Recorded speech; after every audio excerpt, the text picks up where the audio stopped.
Welcome to this edition of Lamorinda Living. Today is July 19th, and it is a beautiful Sunday morning in Lamorinda. Today we have a special guest. We call him DJ Ryan O.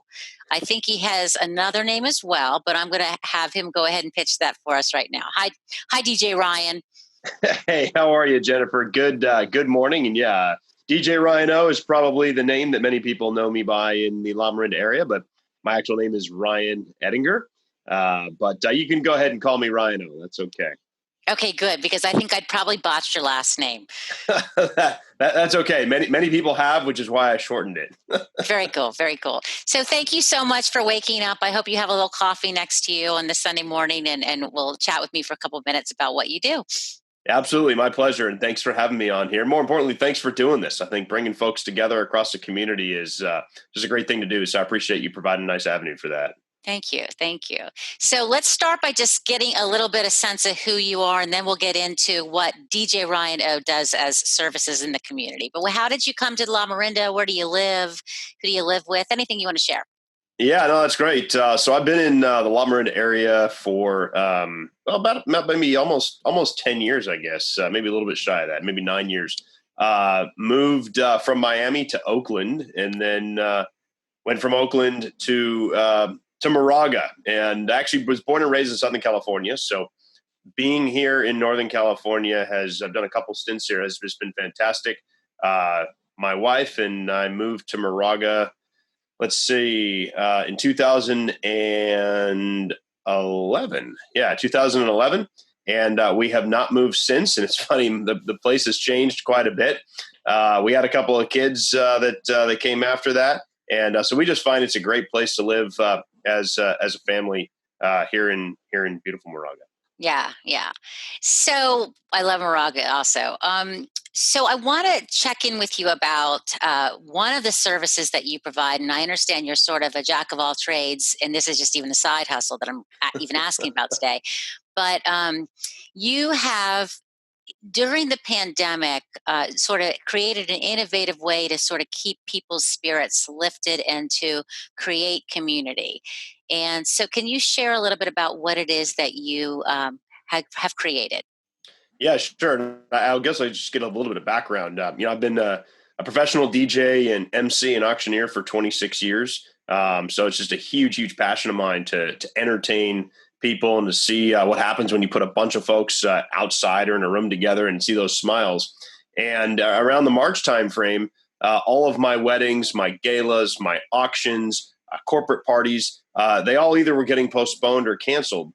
And so I sort of sat to myself and I said, okay, what's one way that I can sort of use some of my talents and passions and try to give back to the community? Because I think a lot of folks were saying, okay, oh no, I'm stuck here. What am I going to do? And for me, it was about immediately, what can I do to give back? And so I kind of started and brainstormed with a couple of other DJs, in fact, around the country, one guy in Southern California and one guy in Utah. And we were starting to see a movement towards bringing community together. And we all kind of decided we're going to go off and try this concept of sort of bringing music and entertainment in different ways to the community. And so I was able to connect with a number of folks that I know in the Lamorindans area and said, hey, this is kind of what I'm thinking about. Is it something you may want to try? And it was, I think, a Friday afternoon in March. And I went over to St. Mary's Gardens, and they did some promotion and put some flyers out. And I did essentially my first drive up DJ event. And the idea was we had a lot of families with children and some with not children come out, stand on their driveways or stand in the kind of be in the street. And I basically led that community through a interactive, socially distanced, socially safe, high energy celebration of community. So, right. I found out about you. I don't even know how, to be honest with you. Maybe a Facebook page, maybe the MCN. But we booked you, and we had no idea what to expect. And then all of a sudden you just, I think we told like 3 other neighbors, and we all went down to the bottom of our driveways, and you rolled up in your car van, and within about 5 minutes or less, it was like being in an outside club. And it was awesome. And what was so interesting about it was, it was all the songs that all the kids love, which I Right. don't know, but I know when I hear them. And you let all of the kids in dances and the parents in dances and the families in dances. And there was so much camaraderie built. And the music was loud enough that people who didn't know anything about what was going on came out of their houses just to see what was going on. So we have the Patels next door, who she's a doctor and he does other things. I'm not exactly sure he does. I think he's a scientist, but they came out. And then our neighbors across the street, who we don't really see very often, they don't come out a lot with older kids. So they don't, they're not part of the kids scene. Sure. And they came out, and both, when I looked back and saw both those ladies dancing in the middle of the street, I was like, this is good stuff. This is good stuff. And Ryan, thank you so much, because I can imagine it didn't take any marketing, because the minute anybody experiences that, and again, it's not long. It's what, 15, 20 minutes. Yeah, it's like 22-minute program. Okay. But it's just word of mouth. It's the only thing going on in town. And it's just really, it is community building. Yeah. And the other cool thing about it, I'm really glad that you enjoyed it and that you were able to connect with some folks. And, I think there's long lasting memories that come out of that. And, many streets I've been to have had me back another time, and they say, hey, you know what? This was fantastic. We want to get this kind of vibe going. We don't need to have a pandemic to create this kind of, wonderful community building experience. And so, there was a lot of, and maybe I'll take a second here, just going like the behind the scenes, because something doesn't happen like this overnight, and you don't go to the internet and find out what to do. And so one of the misnomers is that a lot of folks feel, especially today, we're going to have this guy come over and he's just going to play music. And, my service in this area is called Drive Up DJ. Anyone can find out about it at driveupdj.com. And the idea is it's music, it's interaction, it's high energy, it's engagement, it's entertainment, if you will. It's not just someone coming and pushing buttons. And it's very socially safe and socially distant. And we do birthdays, and I'll get into that later. But what I had to do is I had to make a fundamental shift in how I think about essentially the technology. And technology is a big part of our lives. And so, you had mentioned earlier, I've got an SUV. I transformed my SUV into a mobile mixing rig. The system that I use is 100% green and renewable. So I have sourced these really cool lithium-ion batteries that allows me to power microphones, mixers, computers. I've got wireless speakers that are set up that are all rechargeable around the neighborhood. And then I essentially broadcast a signal. It's not Bluetooth. It's a professional signal. And so I can reach half-mile distances from where my car is. And so if I had enough speakers, but I've just invested in some new ones actually last week. So now I've got 5 wireless speakers and capable, if need be, of powering audiences of more than 500 people. Now that's a lot. I've never done that with a socially distant party, but the point is that I've got enough sound, enough technology. And in fact, I was in Orinda on July 4th, and I was at the Orinda baseball fields, and folks were spread way out about 30 feet apart, which is the right thing to do. And I put my speakers up in that baseball field, and it was fantastic. So you have children? I do have children. Yeah. How old are they? I've got a 5-year-old and a 7-year-old. So one going into kindergarten and one going into second grade. And what do they think of this? Do they think you're like the superhero, or like the famous guy in the community? They either think that, or they think the guy that's gone a lot doing parties elsewhere. But it's they help me come up with the content, so they love it. So a couple things. One is a lot of the content I get is based on things that I see them hearing and listening to. So dancing. There's a lot of content on a service called Go Noodle. There's educational dances and content. And so I get a lot of my ideas by watching and listening to what they're doing. I also make up a lot of my stuff. But then I bring them to as many of these as possible. And so when I did these, in the springtime months, my son, who's learning how to DJ, he came with me and would work the cameras and the mic levels. My daughter would join with me, and we've kind of made it be a sort of an incentive. So had they got their work done and done their stuff, one of them gets to come with me and be a part of the show. You've done how many of these all total now, about, more or Oh less? God, like I would say over 200 Okay. at least, probably So, more. so of those 200 or so that you've done since the pandemic started, has there been any particular block that you have gone to where you didn't know necessarily what you're walking into or who you were going to be meeting or what sense of the community was going to be like, but that you sort of thought at the end of that one was magical? Yeah. So the good thing is, thanks, Jen. There've been several occasions, but I would say one that really stands out was one I did in Orinda. I can't remember the street, and it was probably about a month and a half ago. But basically, I was told, hey, we want to have a block party, and I guess these ladies saw me someplace else, and they decided to bring me in, and I said, okay, we'll do a traditional block party, and they hired me for I think 2 hours or so. And so I had to think for myself, okay, creating that content for 2 hours, there's a little bit of a rhythm. You don't just go out and, dance like crazy for 2 hours, because no one can actually do that. And so I wasn't quite sure what to expect. And so it was probably about, I don't know, 15, 20 houses. And people were just out and about. And you had the clusters of folks that were just kind of, doing their thing. But the kids of all ages, I mean, there must have been 40 kids maybe, and they were probably from young to kind of old, including teenagers. And I led them in a series of competitions and challenges and stuff that I make up on the fly. They're all socially distant, and those kids were engaged for an hour and a half, solid. And even the teenage boys, or maybe it's more like the 11, 12, 13-year-old boys that you would think, oh, it's too cool. We did TikTok, name that tune. We did TikTok dancing. We did drawing with, and I don't want to give everything away, but all kinds of stuff.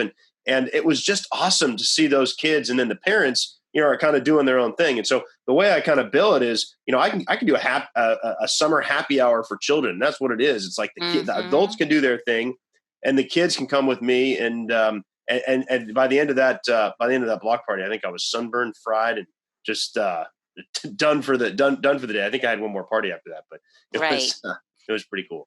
Very cool. Boy, I have a couple of different questions. I'm not sure which I want to go to first. Let's see. So you mentioned that this is sort of like you've got both talent and passion around what you're doing. But what is the talent? What is it that you're actually really good at that makes this experience and this sort of hustle work so well? Yeah, so I think there's a couple things, Jen. So one is engaging with people, right? And so you've got to be able to understand who's on the other side and how you're going to essentially make them feel comfortable. Mm-hmm. And so there's a relationship that I build with people without even speaking to them.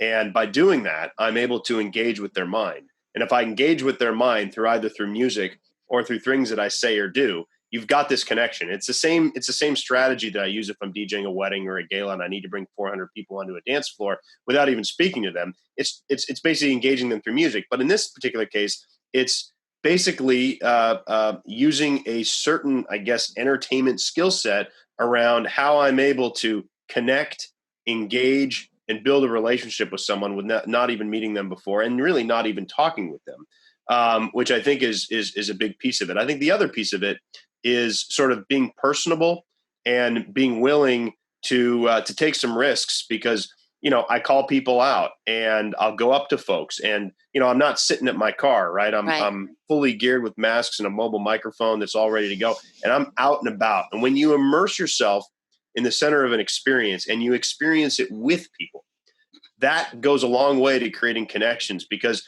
this is not about someone coming in and doing entertainment. This is about someone who's part of the community, building that community further and being in the center of that community with everyone else. And I think that helps. The fact that I, live in the Lamorindans area. Now, granted, I do these events in Walnut Creek, Pleasant Hill, Danville, Alamo, San Ramon, Livermore. I mean, I go all over. But being able to kind of have that connection, I think has been has been critical. And that's really I think the entertainer in me. And, I you may not have asked this exactly, but I'll go ahead and share that, this started as sort of street parades or festivals, and it's kind of branched out. I have kind of three components of the drive up DJ business. It's certainly those, older kids or folks that just want a basic dance party we can do that in the street. That's easy, and doesn't even need to be lead dances. I can get up and mix and do my thing like like you said earlier, right? An outside club. But then there's this kind of kids entertainment piece where I do a ton of kids' birthdays, ages 2 to 18. And I've got all kinds of, in fact, I did a 13-year-old birthday yesterday. This coming up week, I think I have another 4 or 5 birthdays coming up. It's all ages, but I do all kinds of different, if it's a, if it's a girl and they like princesses, I've got a whole princess routine. The boys, I do things with hula hoops and physical activities and basketballs and scooter runs. And I make up things on the fly, hundreds of different activities are all socially distant. And then the last thing I think is I have kind of for the adults, more of an entertainment. Whereas, I've done 30th, 40th, 50th, 60th, 70th birthdays. And I actually will go in and I've got a program around, how well do you know the birthday person? And that lends itself to improvisational comedy. I do name that tune with movies, but I do it in a very funny way, which I'm not going to share, with movies of different genres. I did a 4th of July party in Orinda in the backyard at nighttime, and folks in their 50s. And we took them through movie classics that they know in a very funny way. I can take your cell phone and turn it into a digital bingo card and do bingo with music from different genres. So, have you ever been a teacher? Officially a teacher? Never. Because you have so much creativity and you are good at engaging. You have a presence that is non-threatening, but what's the word I'm looking for? Contagious when you're out there. So, I know you're not looking to maybe change your career path, but it does seem like you are very much a natural teacher. Does that resonate with you, or has anyone ever told you that before? It's interesting. So no, you are the first. Okay. I like teaching. I think the challenge is, I would say, I don't have a ton of patience. So, okay. So I don't know if I'd make, I don't think I'd make a great teacher, much more of an entertainer, but you're right. There are some of the same skill sets and qualities that I think are synergistic between the two areas. I think the interesting part about what I do is I get to teach when everyone's always happy. And, teachers don't always teach in those settings, right? So obviously human beings go through many different emotions. And in this particular line of work, the setting that I'm always in is one of celebration. Now, that's easy to do in some cases if you're on the receiving end, because you need a hype man who's always pretty happy and positive and excited, of which I am. But think about the amount of times that I go to an event and maybe there's something that's happened in my personal life or something on my mind. I've got to park that out the door, because the celebratory, high energy entertainer is what people hired. And so being able to separate those things, not everyone can do. But I've been basically learned to do that over the years. Yeah. Well, okay, let me change that. You shouldn't be, I wouldn't, if you're not a teacher, I bet you're like the cool dad. We'll see. Yeah. We'll see. To be determined. Yeah. So let's pivot back to the fact that this is actually a side hustle for you. Sure. Yeah. What do you do? What do you do when you're not diving into your passions? Yeah, no, so that's a great question, right? What do I do that allows me to live in this beautiful place called Lamorinda? Because being a professional DJ doesn't quite make it happen. But I've got a career in a business management. So I went to Cornell University and got my MBA, my undergrad in New York, and have held a number of different roles in sales, in P&L management, leading large organizations, business development, and so.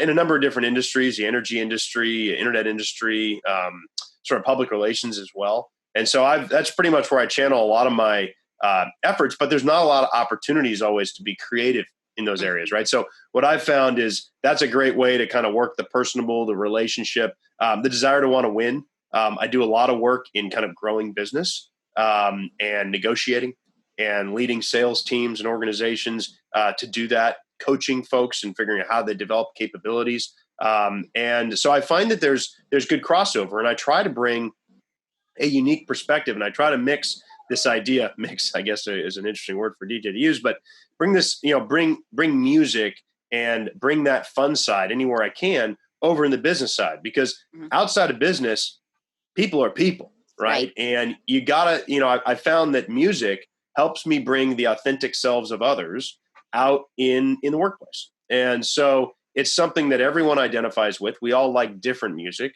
which is fantastic. And so, that's pretty much where I spend most of my time is, working full time. And then people ask, well, how do you do this on the weekend, the evening? And well, I've got a very understanding family, but I will say something. So, as social as I am in this particular job, I don't go on guys trips. I don't go golfing. I don't go out with buddies on the weekends.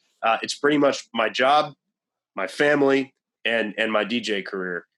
So that there are trade-offs, right? Yeah, and so I don't do a lot of those kinds of things because oftentimes Fridays and Saturdays are when my parties are and things like that. And during the week, it's 110% on the corporate job. So. Do you have to have a good ear and be able to sort of either have a good pitch or be able to play instruments in order to be good at your job mixing and sort of knowing how to present and deliver music? Yeah, that's a good question, Jen. I think in some cases you do have to have a natural ear for beats because, and now we're talking about DJing. I've kind of grown the DJ business to be have entertainment, have auctions, have music. But right now we're talking about music. The music component, you absolutely do have to have some kind of ear for what goes well together, I guess. Yeah. And that I think just comes. I don't know how you learn that, but I played guitar when I was young. I don't play any musical instruments right now outside of the turntables and so forth. But I think it's just kind of it's really hard. It's really interesting that you asked the question because I can look at a song and hear a song and I can automatically know when I'm going to want to use it and how I'm going to want to use it. For example, if it's going to be like what I call a banger, a song that I'm going to be putting on and people are going to be like jumping up and down. I know if I'm going to put it at a wedding more as a cocktail vibe. I know if I'm going to be playing, some of the local education foundation galas, it's going to be a song when people are going to be kind of coming in because I want to build that kind of head bop mentality. And so I can look at a song and I spend about 6 hours a week listening to music. I buy the rights to music. I buy about, 600 songs a week. And I pay royalties to the record labels to be able to pay the music. So this is not just a fly by night deal. Right. There's a lot of business and mechanics in the back end to make sure you're doing it correctly and to make sure you're doing it legally. Interesting. We're going to wrap up in a minute, but I have two questions I really want to ask you. Sure. One is, what is the one thing that you see DJs doing wrong? Yeah, so that's a good one. That's a good one. So I think the one thing that I would see, in fact, maybe can I answer it with two things? But the one main thing is they approach every event as the same, and so they have a script, they have a series of songs, and they basically, this is kind of parlaying into the second thing. Mm-hmm. They go into these events as I have to do this rather than I want to do this, and I think. For me, and it really has nothing to do with the fact I have another job, this is a passion of mine. And it's got to be a passion. You can't do 20 events in a day as I did for it not to be passionate. So I think there's a lot of DJs out there, especially now it's very easy to mix music with technology. And they just kind of say, okay, you know what? I'm going to follow this script. I'm going to stay in my booth and I'm just going to play music. And every event is very much going to be the same. And the problem with that is you basically get a flat event. You got no engagement, you got no interaction, and you have no livelihood. Mm-hmm. And I think for me, the ability to create that liveliness and is what creates the memories, and the memories are created by the engagement. And so I've seen that done quite a bit, and that's why I guess I get to do a lot of events, because. Mm-hmm. They know that, I put in 20 hours for every big event, not for a drive up DJ event, but for a wedding or a corporate event, it's a lot of work to think through how you're going to deliver something that people have never seen before. Yeah. And that's what I try to do every time. So I'm going to ask you a question. This is going to be a little tough, but I think you can do it. Yeah. So I'm going to give you, we're going to play a game. So I'm going to give you an age. of somebody who you let's envision that you're at a wedding or you're at one of these DJ parties and you're seeing a particular person of the age I give you, and you want to get them engaged. And the question is about what is the song you play? Ready? Oh boy. Okay. I know this is tough, but I really think you can do it. Okay. All right. So let's say the person is 7 years old. What's the go-to song you use? Yeah, for a 7-year-old, you're probably looking at let's see here. 7-year-old, you're probably looking at maybe something from some Disney movies. So you're probably looking at something from Trolls World Tour, perhaps. So that could be One More Time, which is a Daft Punk remix. It could be Trolls Just Want to Have Fun.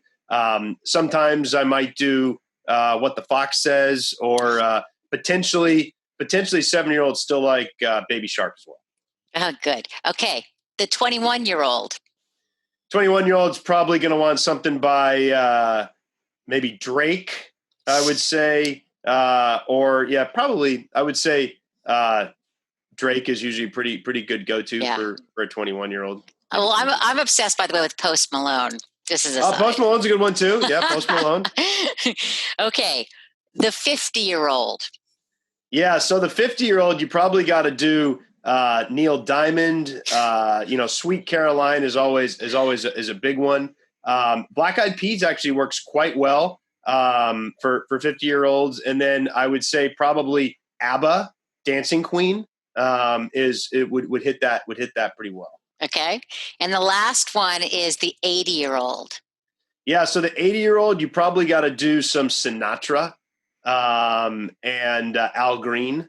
And so I think if you can come up with those, and I've got really cool mixes of some of those, but if you can go Sinatra, Al Green, Etta Jones, or I know you only asked for one, you can probably do some Elvis Presley. And I would say those four are pretty solid. And then the last but not least, I know I said I was done, but what about you? What is one song that would make your playlist that you love? Yeah, so I'm a huge Coldplay fan. So I would say Head Full of Dreams. It's got such good uplifting and build. And in fact, I put it into every single Drive Up DJ event. People may not know this, but it's kind of a song that I talk over. And it just not only is the music uplifting, but the messaging around diversity, inclusion, community.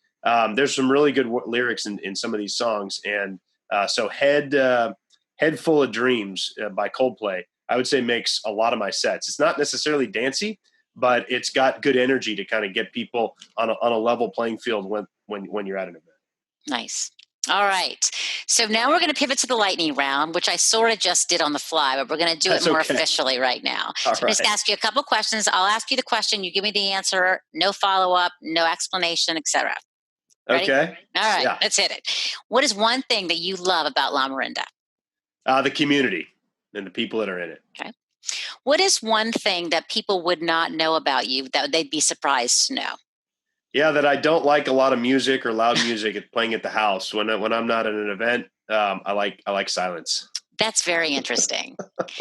So what is one song that your kids listen to that you secretly like?